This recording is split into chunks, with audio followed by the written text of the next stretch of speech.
नमस्कार, नयन मराठी रेसिपीमध्ये तुमचं सर्वांचं पुन्हा एकदा खूप मनापासून स्वागत. तर आज आपण अक्षय तृतीया स्पेशल रवा सांजोरी म्हणजेच रवा आणि गूळ वापरून आपण सारणाच्या पुऱ्या कशा बनवायच्या याची रेसिपी बघतोय. तर वेळ न घालवता आपण रेसिपीला लगेचच सुरुवात करणार आहोत.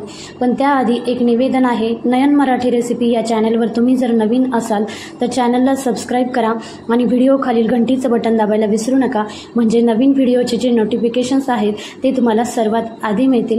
रेसिपीला सुरुवात करू. रवा सांजोरी बनवण्यासाठी आज आपण सारण करतोय. तर सारणासाठी मी इथं 1 वाटी रवा घेतलाय. तुम्ही तुमच्या घरातील कोणतीही वाटी किंवा कप घेऊन त्याच वाटीने किंवा कपाने मोजमाप घ्यायचे. तर 1 वाटी मी इथं रवा घेतलाय. तुम्ही कोणताही रवा घेऊ शकता, जाड किंवा बारीक. इथं मी मध्यम साईजचा रवा घेतलाय. त्यानंतर त्याच वाटीने 1 वाटी गूळ घेतलाय, बारीक कापून घेतलाय आणि त्यासाठी अर्धी वाटी इथं पाणी घेतलंय.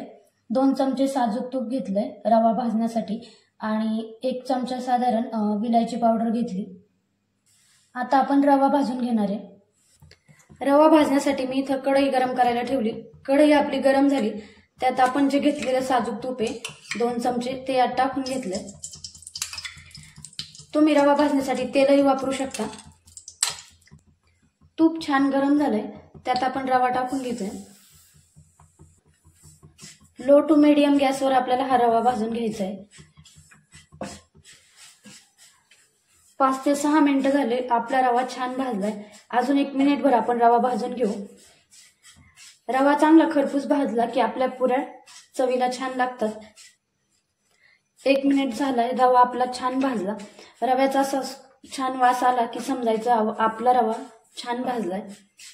तर आता हा रवा आपण एका ताटात काढून घेऊ आणि थंड करण्यासाठी ठेवू. भाजलेला रवा आपण एका ताटात काढून घेतोय.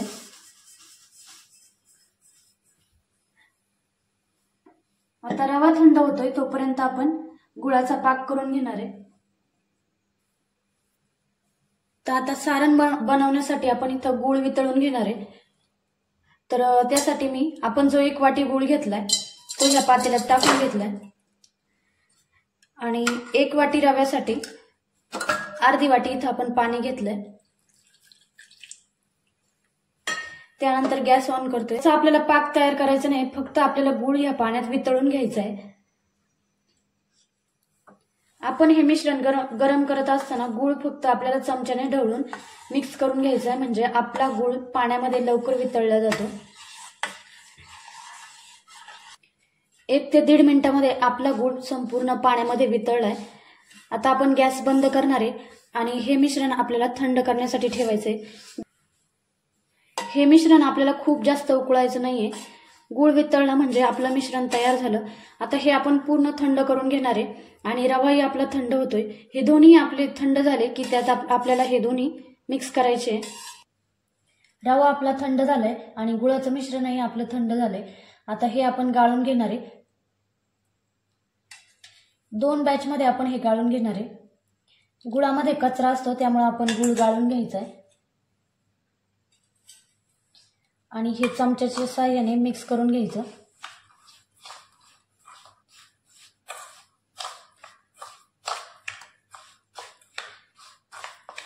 ह्या गुठळ्या मोडत मोडत आपल्याला हे व्यवस्थित मिक्स करायचं. आता राहिलेलं मिश्रण आपण ओतून घेणार आहे.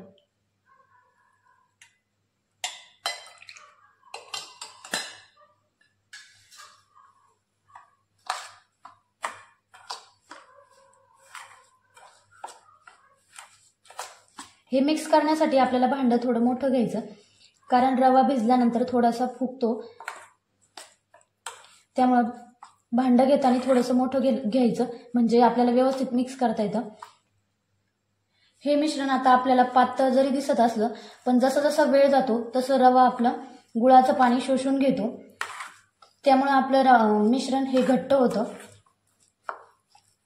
आता यात आपण घालतोय विलायची पावडर. तुमच्या आवडीनुसार तुम्हाला वाटलं तर घ्यायची, नाही घातली तरी चालते, पण विलायची पावडरने आपल्या पुऱ्यांना टेस्ट छान येते.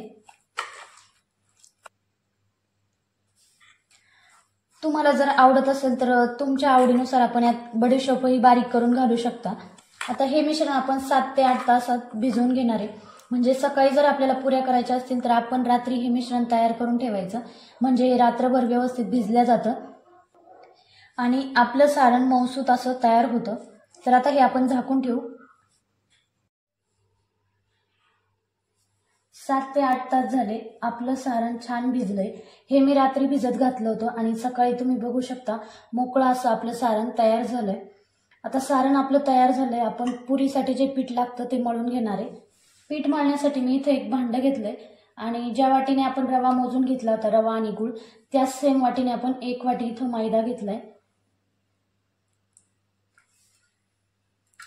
त्यानंतर 1 ते 1.5 चमचा पोह्याचा रवा घेतलाय आणि अगदी चिमूटभर मीठ घातलंय. त्यानंतर आपण इथं 2 चमचे तूप घालून घेणार आहे. त्यानंतर पोह्याचे 2 चमचे आपण इथं कडकडीत मोहन यात घातलंय, म्हणजेच तूप गरम करून घेतलंय. तुम्ही तुपाऐवजी तेल वापरलं तरी चालेल. मी इथं साजूक तूप घेतलंय. आता हे गरम आहे म्हणून आपण चमच्याने मिक्स करून घ्यायचं आणि थोडंसं थंड झालं की आपण हाताने हे मळून घेणार आहे.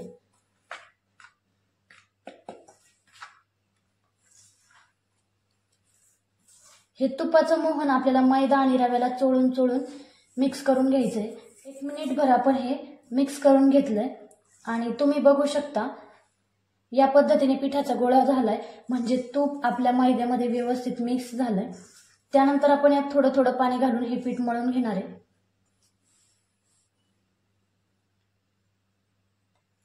अगदी थोडं थोडं पाणी घालायचंय, कारण आपण इथं तुपाचं मोहन घातलंय, त्यामुळे पाणी अगदी थोडं थोडं घालून आपल्याला पिठाचा गोळा मळून घ्यायचा आहे.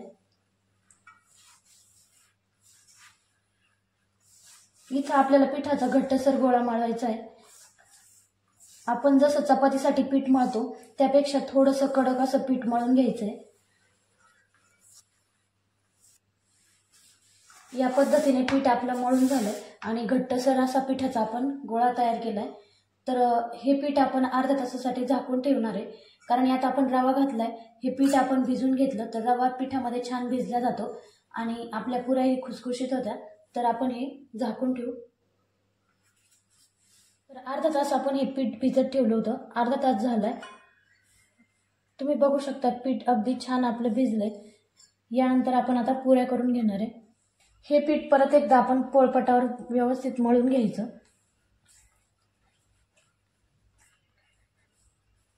तुम्ही बघू शकता अगदी परफेक्ट असं पीठ आपलं तयार झालंय. यातून आता पिठाचा एक छोटा गोळा घ्यायचा.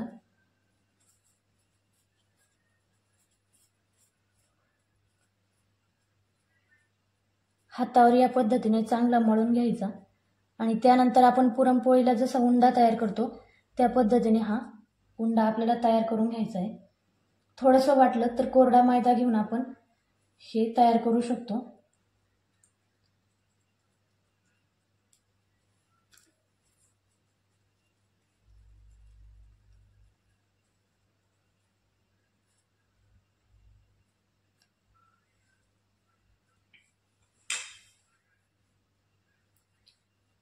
या पद्धतीने पिठाची वाटी तयार करून घ्यायची.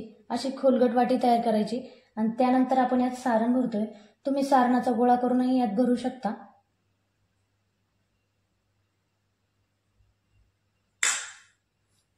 असं सारण बोटाने दाबून घ्यायचं आतमध्ये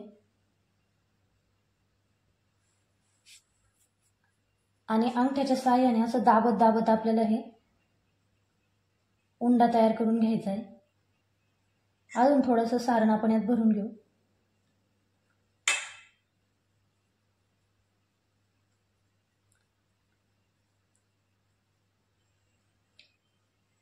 या पद्धतीने दोन्ही अंगठ्याने आपल्याला सारण दाबून भरायचं आणि त्यानंतर असं पीठ जवळ घेत घेत आपण याचा उंडा तयार करून घ्यायचा आहे. जसं मोदकाला आपण उंडा तयार करतो, मोदक तयार केल्याप्रमाणे हे तयार करून घ्यायचं.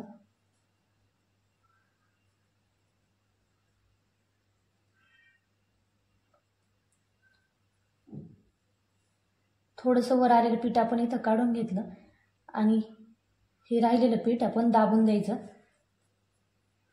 या पद्धतीने आपण उंडा तयार करून घ्यायचा आहे. तर पुरी आपण लाटून घेतोय. थोडासा इथं मी मैदा घेतलाय आणि हलक्या हाताने आपल्याला हे लाटून घ्यायचे आहे. कोरड्या मैद्याची अगदीच गरज पडली तर आपण वापरायचं आहे.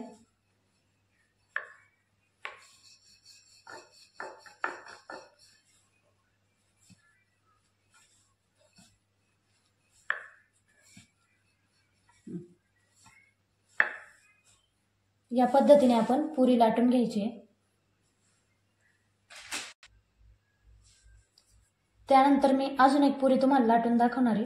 तर त्यासाठी मी परत पीठ घेतलं आणि परत अशी पारी तयार करून घ्यायची. दोन्ही अंगठ्याने मध्ये दाबत दाबत आपल्याला गोलाकाराची वाटी तयार करायची आहे.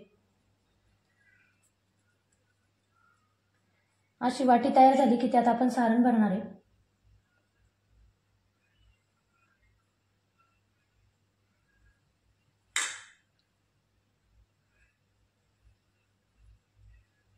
परत एकदा दोन्ही अंगठ्याने हे सारण आतमध्ये दाबायचं आहे आणि थोडंसं वाटलं तर अजून सारण भरून घ्यायचं.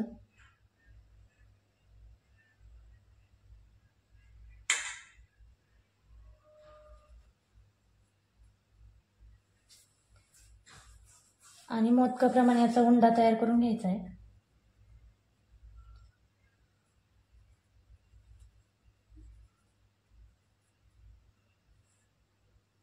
थोडंसं पीठ निघालं तर काढून घ्यायचं.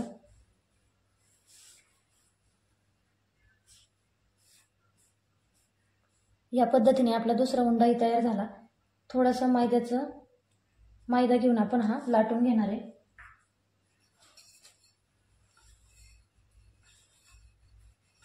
हलक्या हातानेच आपल्याला लाटून घ्यायचंय.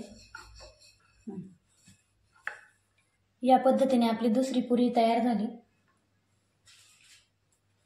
याच पद्धतीने आपण सगळ्या पुऱ्या करून घेणार आहे. ह्या पुऱ्या खूप जास्त पातळ लाटायच्या नाही.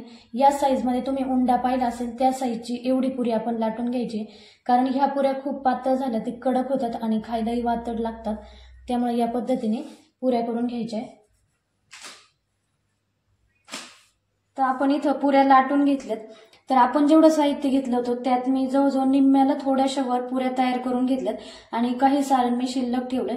तर एवढ्या पुऱ्यांसाठी आपण जवळजवळ एक सेम वाटीने 1 वाटी मैदा घेतला होता. तुम्हाला जर सगळ्या सारणाच्या पुऱ्या तयार करायच्या असेल तर तुम्ही त्यासाठी 1.5 वाटी मैदा इथं वापरायचा आहे. आता पुऱ्या तळण्यासाठी मी एक कढई गरम करायला ठेवली. त्यात आपण तेल घालतोय.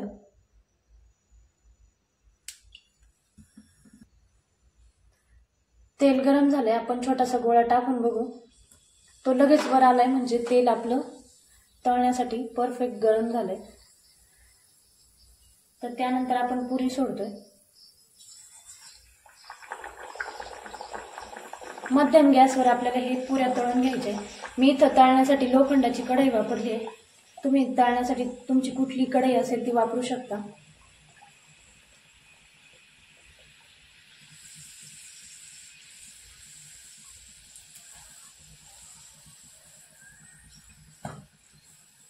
हलक्याशा सोनेरी रंगावर आपल्याला ह्या पुऱ्या तळून घ्यायच्या.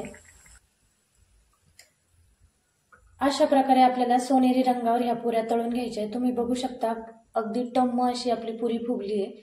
याच पद्धतीने आपण सगळ्या पुऱ्या तळून घेणार आहे.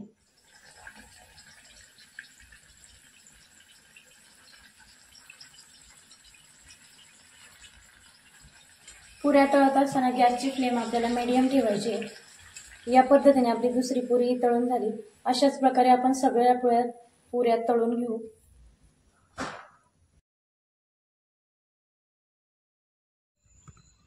या पद्धतीने मऊ लुसलुशीत आणि खुसखुशीत आपली रवा सांजोरी म्हणजे सारणाच्या पुऱ्या तयार झाल्यात. रेसिपी अगदी छान आहे आणि खुसखुशीत या पुऱ्या तयार होतात. त्यामुळे रेसिपीला लाईक करायला विसरू नका. पुन्हा भेटूया अशाच एका छानशा रेसिपीसोबत. तोपर्यंत सर्वांना